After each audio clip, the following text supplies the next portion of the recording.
Jajpur जिलार Jajpur road ठारे उत्कल दिवस समारोह समिति व्यासनगर पक्षर रॉयल कलिंग सभागृह उत्कल दिवस अनुष्ठित होता।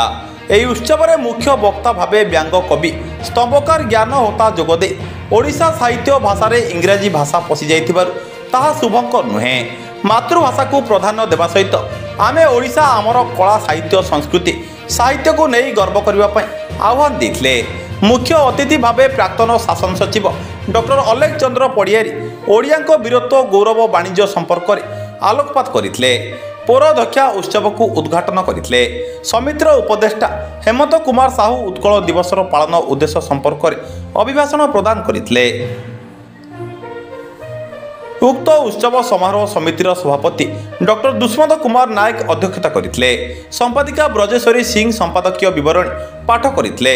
डॉक्टर प्रज्ञा प्रवर्तिका दास अतिथि मानक परिचय प्रदान करते। ज्ञानरंजन राउत अश्विनी कुमार दास प्रमुख बेस सहयोग करते। यह अवसर में वक्तृता प्रतियोगिता छात्र छात्री मानक संबर्धित प्रदान करा। Jajpur Vyasanagar Pradyumna Kumar Boite report Suryast news.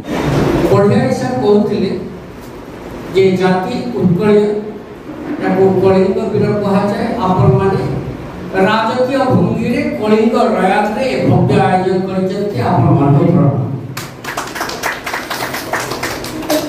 मते बे डर लागले मु बहुत प्रसंग आरंभ करी सागोतले जे संस्कृतटा केवल पुरोहितक पाखरे रहि जाइछि ब्राह्मणक पाखरे रहि जाइछि से परिवार जन्म होता कारण मोर भीतर किछि अछि शिलंति ममगा प्राणी मुखंच वैशुष्यति बेपथुश्च शरीरे में लोमहर्षश्च जायति।